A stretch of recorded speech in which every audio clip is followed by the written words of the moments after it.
गरीबों और वंचित वर्गों के मतदान के अधिकार को छीनना चाह रहे हैं। पहले उनका मतदाता सूची से नाम काटेंगे, पहचान पत्र नहीं होगा, फिर गरीबों का राशन बंद करेंगे, पेंशन बंद करेंगे, अनुसूचित जाति जनजाति और पिछड़े वर्गों की छात्रवृत्ति बंद करने का इनका पूरा एजेंडा है। इन्होंने जो डॉक्यूमेंट्स मांगे हैं, आधार कार्ड को नहीं मानते हैं, मनरेगा कार्ड को नहीं मानते हैं, ये लोग इसको वैध नहीं मानते। बिहार में हम दावे के साथ कह सकते हैं सबके पास आधार कार्ड भी नहीं बना हुआ, गरीबों के पास आधार कार्ड भी नहीं बना, लेकिन ये आधार कार्ड को भी नहीं मान रहे। अब इसमें कौन कौन सा डॉक्यूमेंट लगेगा हम आपको बताएंगे, लेकिन आप बताइए कुछ दिन पहले ही चुनाव आयोग का एक एक्सरसाइज था कि वोटर लिस्ट और आधार कार्ड को लिंक किया जाए ताकि डुप्लीकेसी ना हो। तो आप आधार कार्ड को क्यों नहीं मान रहे इसमें? ये तो बड़ा गंभीर सवाल पैदा करता है। ये आरएसएस बीजेपी के लोग गरीबों वंचितों के मतदान का अधिकार समाप्त करना चाहते हैं, और आज भी आरएसएस के एक बड़े नेता ने संविधान बदलने की बात की है। आज एक आरएसएस के नेता ने संविधान को भी बदलने की बात की।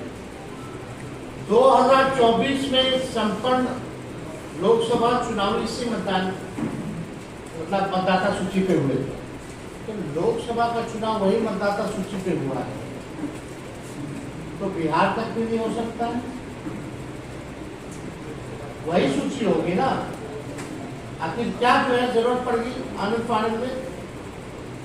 आप देखिएगा, यही सहायक निर्वाची पदाधिकारी नियुक्त थे, सब लोग उसमें पदाधिकारी जो होंगे वही होंगे जो करेंगे, तो अचानक से ये क्यों खत्म किया जा रहा? क्या उसी सूची के आधार पर बड़ी सरकार की वैधता पर सवाल नहीं उठता? और चुनाव से ठीक पहले ये निर्णय क्या सही है? अब इसमें आप देखिएगा,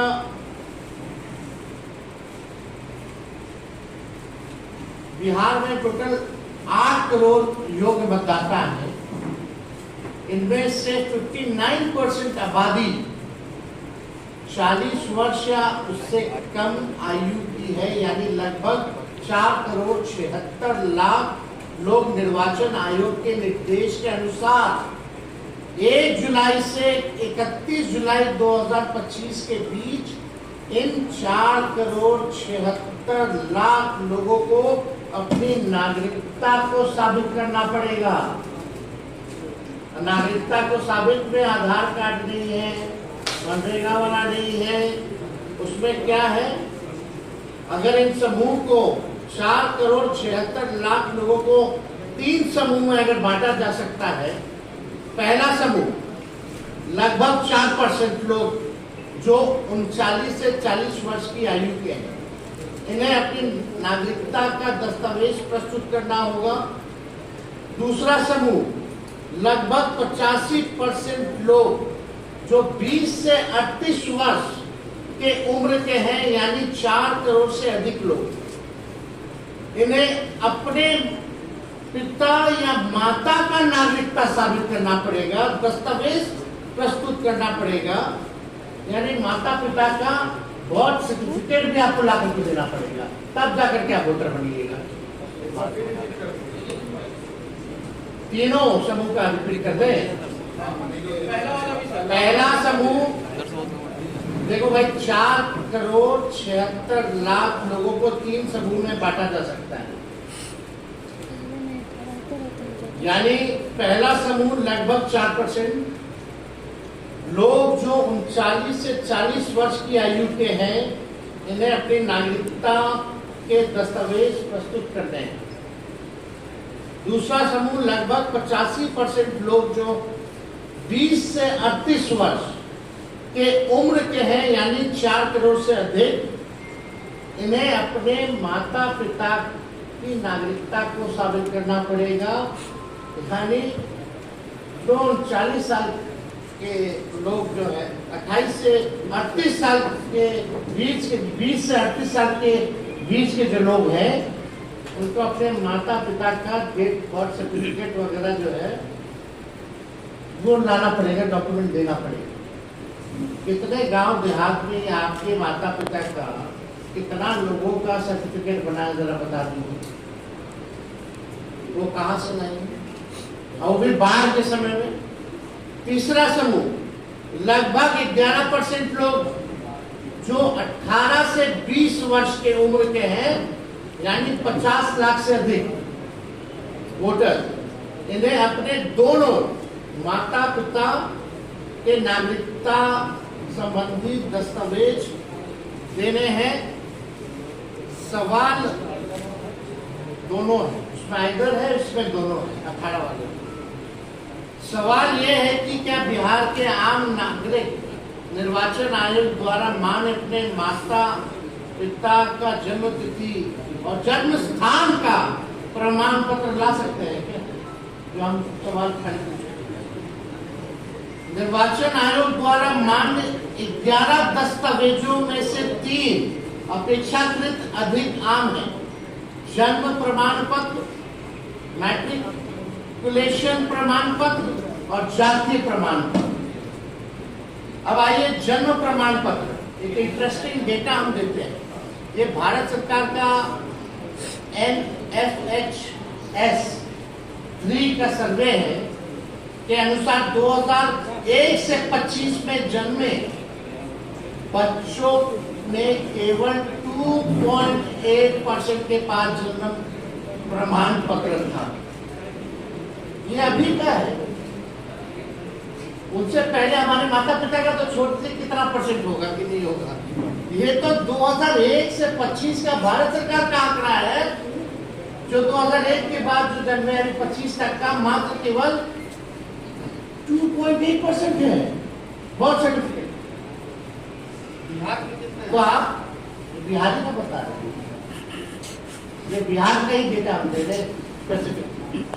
मैट्रिक प्रमाण पत्र का देखिए NFHS 2 के अनुसार आज 40 से 60 वर्ष के पुरुषों में से केवल 10 से 13% ने हाई स्कूल की पढ़ाई पूरी की है। अब जो हाई स्कूल का पढ़ाई अगर पूरी नहीं किया उसका क्या, वो कहां से लाएगा, क्या देगा? अब जातीय प्रमाण पत्र पे आइए।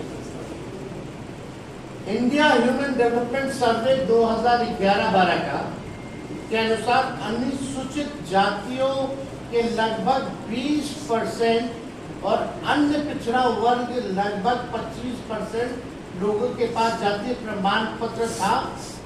उच्च जातियों में तो ये अनुपात और भी कम होगा। इसके औसतन 20% से भी कम परिवारों के पास ये प्रमाण पत्र उपलब्ध है।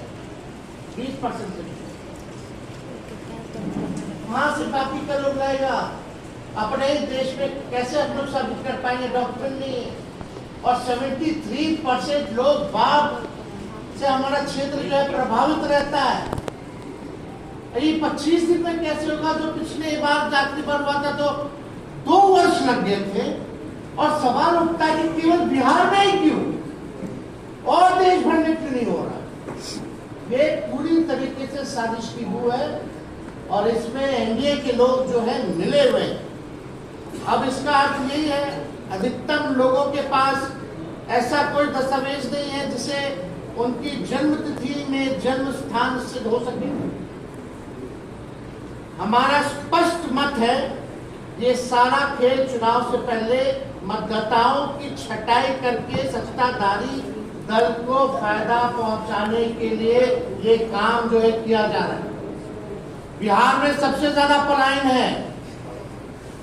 अब जो लोग बिहार के बाहर हैं, अभी हमारे सांसद राज्यसभा के संजय यादव जी ने पूछा भारत सरकार से, बताओ बिहार के लोग कितने जो है पलायन किए, जरा हमको आंकड़ा दीजिए। तो लेबर मिनिस्ट्री से जवाब आता है, जो लेबर मिनिस्ट्री में जो रजिस्टर जो किए हुए हैं लेबर लगभग 3 करोड़ के आसपास जो रजिस्टर्ड है। अगर नॉन रजिस्टर्ड की बात करें तो लगभग 4.5 से 5 करोड़ की संख्या हो जाती है। वो कब आएंगे, क्या करेंगे, नहीं होगा, उनका कैसे बनेगा भाई? वो कैसे वोट देंगे? यानी लोकतंत्र को आप खत्म कर रहे हो, संविधान को खत्म कर रहे हो। आप गरीब वंचित समाज से जो लोग हैं, जिनका सदियों से आपने शोषण किया है, फिर से ही आरएसएस या भाजपा और नीतीश जी उनके सहयोगी शोषण करवा रहे, वोट का अधिकार छीन रहे। इससे बड़ा अपराध और कुछ नहीं हो सकता। आप लोगों के सामने बस 2-3 चीजें और रखेंगे और उसके बाद हम अपने सहयोगी दल के लोगों से,